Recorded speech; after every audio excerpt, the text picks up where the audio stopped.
In today's video, I want to show you the best inventory control system for your eBay or general reseller business. Let's get into it.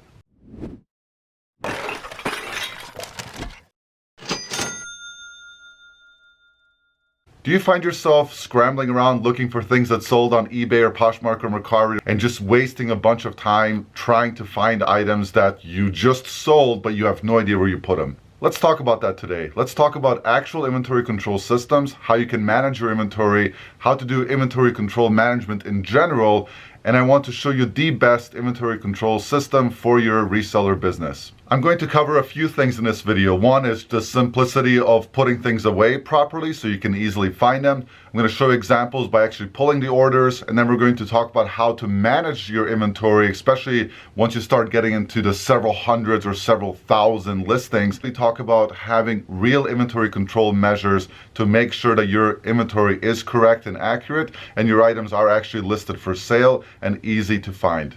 And lastly, I'm going to share some tips on how to document the cost of goods, or simply what you spent on the items that you're going to flip for profit. If this is your first time watching one of our videos, my name is Edin. I am one half of Hustle and Hooks. Alongside my beautiful wife, Melinda, we run a small six-figure eBay resale business. We actually sell on eBay and Poshmark, but eBay is our primary, as they say, and Poshmark is roughly 30% of our gross revenue. We've been at this for just over 3 years. We started at home. Fast forward to today, we primarily sell used clothing and used shoes. Out of a 2,000 square foot warehouse, 1,000 square foot is storage, and another 1,000 is office and kind of the processing area. I want to just dedicate a video to this inventory control system. It was made popular by Chris at Daily Refinement, and many people use it. And that's one thing, right? When something works, a lot of people should use it. I'm going to explain it from our point of view and show you exactly how we use this system every single day and how it helps us run our business effectively, and how it minimizes errors, and how it actually helps us make more money, right? And one thing that I'm going to start with right away is the less time you can spend doing things that don't make you money, the more time you can spend doing things that actually make you money. I know that sounds pretty redundant and simple, but it's true. I can name you examples of days that we've spent running around our house, our garage, our loft at home looking for stuff to actually ship out the door that's sold.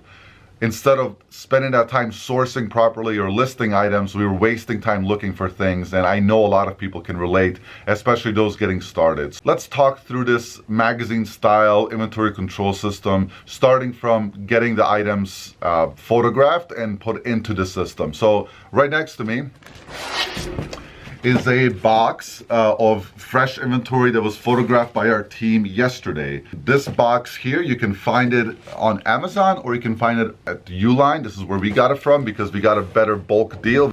$1,000 worth of boxes, I don't remember. We bought a bunch, like 2.5 pallets of them, because we need them. The measurements of the boxes, a lot of people have asked this question. They're 24 by 8 by 8, but don't just go out and buy those boxes with that measurement. Figure out your shelving system first, and then figure out the boxes. Trust me, there's boxes for all sorts of size and shape. So what we do is we photograph each item. Again, it's primarily shoes and clothes, but this could work with hard goods as well if you have larger boxes and different shelving. And then we assign each item a custom SKU number. So this one here is N as in Nancy 00300. They're all in subsequent alphanumeric order, so that row starts with N00001 and then basically goes to nearly infinity. Once the item is photographed, put into a bag, assigned a custom SKU number, it goes into our shelving system. And then as you see, our shelving system is set up with A as the first letter in the alphabet starting at the bottom, and then the alphabet going up. So it's A, B, C, D, E, F, G, all the way up. In this part of the warehouse, it goes up to I, and then we continue with J on the opposite side of the wall, and it goes all the way up to R. And then when we build the next set of racking, it'll continue after R to Z, and then we can just start with AA00001 or whatever we choose to after that. So it's kind of like an Excel spreadsheet where you can just keep going with alphanumeric numbers to infinity. Once the items are put away and we list the item for sale, we utilize the custom SKU portion of eBay to put in this actual SKU number. And then when that item sells, we simply pull up our phone and we find the SKU number, and then we go and find the item. You can also do this in Poshmark. Poshmark now has a spot for custom SKU that your customer does not see. Same with eBay, the customer will never see that. So in this example, you can see the custom label is up here. Do you see that? In this item sold, and the item location or custom label is D00600. And that's where the item is, right? So I can easily identify it by grabbing it off of my phone. And you can do the same thing on Poshmark. Here's a pair of pants that sold, and you can see the SKU number is a Q. So right around here, if you take a peek, this item sold, and the SKU number is Q00243. That's where it's going to be. So let's go find those items real quick. So the first one is D600. So we're going to go to D, this is D353, and it's just ascends, so we keep going all the way down. We're at D527 and D586. This is D604, so it must be in here. 599, and there it is. There's that tank top that sold, D600. The next one here is this basic Brooks Brothers piece. It is in location K185, so we're gonna find K, which is the second level here, and we're gonna go to 185, and I see it right here. Pull it out, and it's ready to go. One thing I wanted to mention right away is that we actually don't verify the item that we pull, meaning we don't look at the item itself and make sure that it's that exact size, the same color, the same brand as the item that actually sold, because we trust our inventory control system, right? So we want to do the work correctly up front so that when it's time to pull and pack, we're not wasting any time actually making sure that that's the item that sold.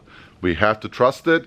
So far so good. 100% accuracy rate, something like 1,500 items sold out of this warehouse so far, if not more, maybe close to 2,000 roughly. April, yeah, 1,500, 2,000 items, 0 errors when pulling orders. One thing I want to mention real quick is that it is really irrelevant if you have a small store, let's say you have 50 items or 70 items or 150 items, or a larger store, let's say you have 1,000 items, 5,000 items, whatever it is.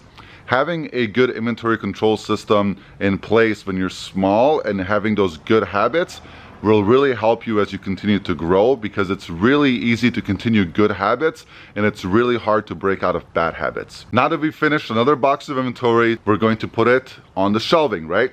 So what we want to do is basically figure out the last number in the box, because the next first number is going to be the subsequent number, right? Does that make sense? So in this case, we're going to put a K box here. We're just going to verify that this is in order. So it's K363. Hey, look, it's K364 all the way down to K375, which will be the next box after we consolidate this row. We know exactly where this is going to go. It's going to go right here.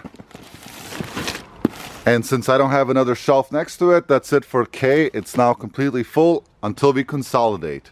Here's what I mean by consolidating. When you're using the bin system, you truly never know if a bin is empty or full. You have to go through, open up the lid on each box and figure out if there's space, and then you have to squeeze more stuff in there, so on and so forth. Again, speaking from experience, we've done this from home. You have to spend the time to go through all of it to see if there's actually room. So box number 1 might be completely full, box 2 half full, box 3 completely empty, box 4 full, etc., etc. And it just takes a lot of time to go through and figure all of that out. And again, this is speaking from experience. We've done all of this when we were ready to do another batch of 50 items, and we're like, where are we supposed to put it? I don't know. Let's go look at all of the boxes and figure out where there's room, and that sucked. In this system, we're just going to consolidate all the way to the left, or basically we're going to start at the earliest number. Let's say, at this example, it's N number 2, and we're just going to squeeze the inventory left. Let me just show you what I mean by that. Let's actually do A, because it's on the ground level and I can show you a really good example of it. So here's box A. And you can see that there's some room in here. But I don't care how many pieces can fit in here, I just care about the room. So all I'm going to do is squeeze this forward. And now I have about a quarter of the box that is ready for more inventory. So what I'm going to do next is just consolidate. I'm going to keep my order without worrying about missing numbers, right? So this started with a quadruple 01, that item sold. Number 2 is still for sale. Everything in between 2 and 17 sold. And then we're just gonna keep it going. So A24, I don't have a 25. I'm never gonna have a 25 again because it's already sold. I'm just gonna take 26, put it back here. Here's 29, all the numbers in between sold. Here's 30. And now my box is full again.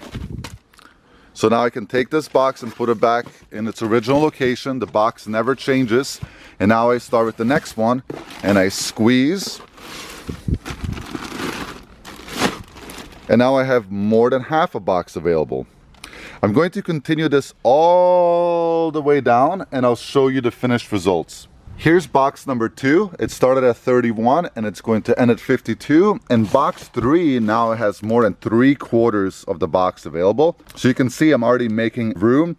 By the 4th or 5th box, I'm already gonna have a brand new open box and a new slot for inventory. Box number 3 is full now. It ends at 71 and this box is completely empty. So I'm just gonna pull it and now I can reuse this box for new inventory. Let's see how many empty boxes I get out of this entire row. I pulled out every single box that I could reach without moving the ladder at the end, and you can kind of see the gaps and spaces in all of them, especially some of these shoe boxes. If I see the box is full, I don't need to do much to it, but in this case, there's room here and here, so I'm just going to split up this box in between this one and this one. I'm roughly halfway done with this aisle, and these are all the slots I just made available. And you can see that this has just been nice and condensed all the way down.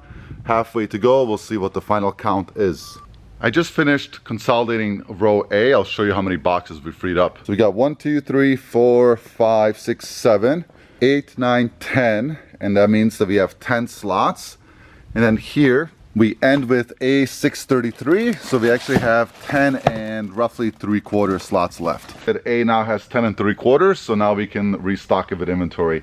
On average, when it comes to shoes, it's probably 6-7 pairs of shoes per box it can fit. For clothing, it's roughly 12 per box. If it's something super big, obviously that takes up more space. If it's dress shirts, probably like 20-25 of them in a box. Just rough numbers for you.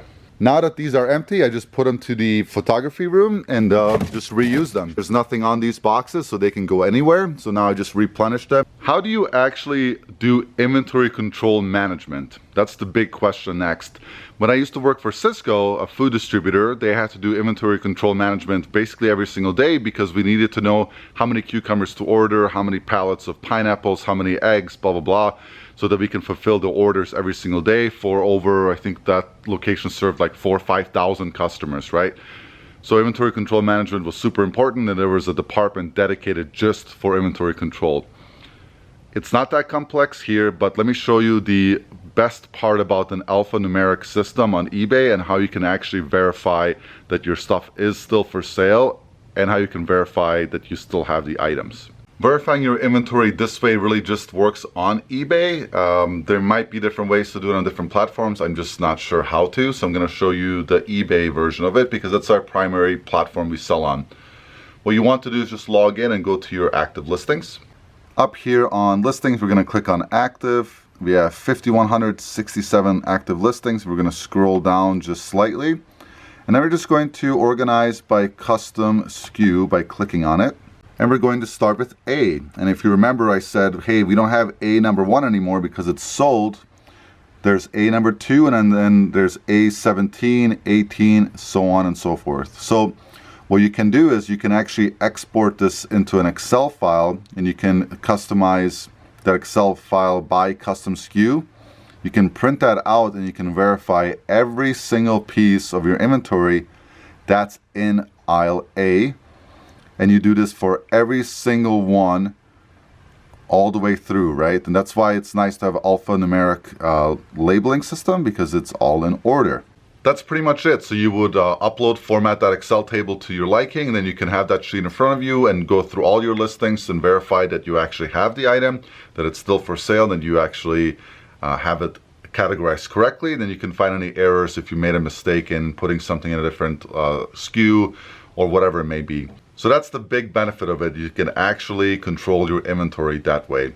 Now let's talk about the final part of this video, which is documenting your cost of goods and a little bit about accounting. Well, accounting is pretty tricky, but at the end of the day, you need to understand, you need to know how much you paid for all of your items. You can do it two ways. The easiest way is line by line.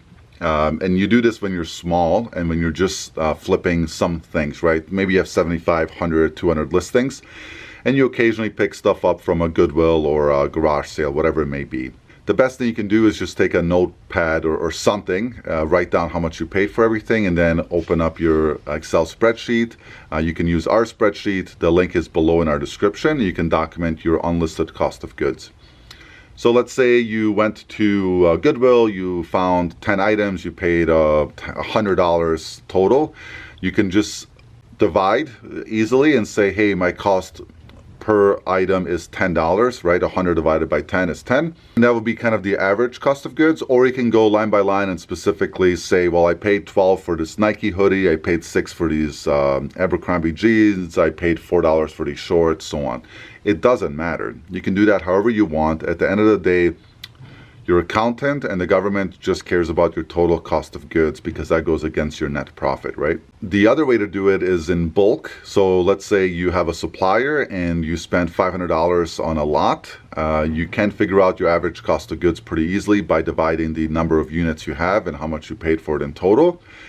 Or you can just have one journal entry that says lot number 773, I paid $500 for it, and then you know, at the end of the day, you can just balance sheet that out and say, hey, my total sales were 1,000 and my cost of goods were 500 for the month, and I'm done with my accounting. And you can use our spreadsheet that way too.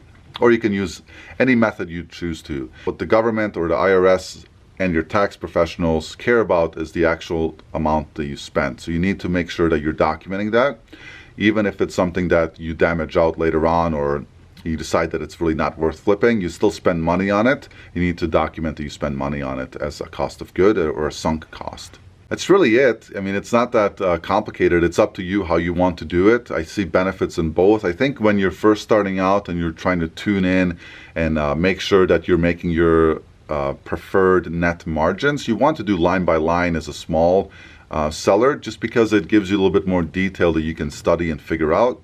When you get a little bit bigger, when you're processing, you know, several hundred a week, you probably want to switch into a more of a bulk journal entry mode, just because it's a bit more time sensitive, or, you know, it takes a little bit less time than going through it item by item. But again, it's totally up to you how you want to do it. Just make sure you are documenting your cost of goods. So in summary, let's see, what did we talk about? We talked about the boxes we use, the bags that we use. I think they're 10 by 14 or 9 by 14.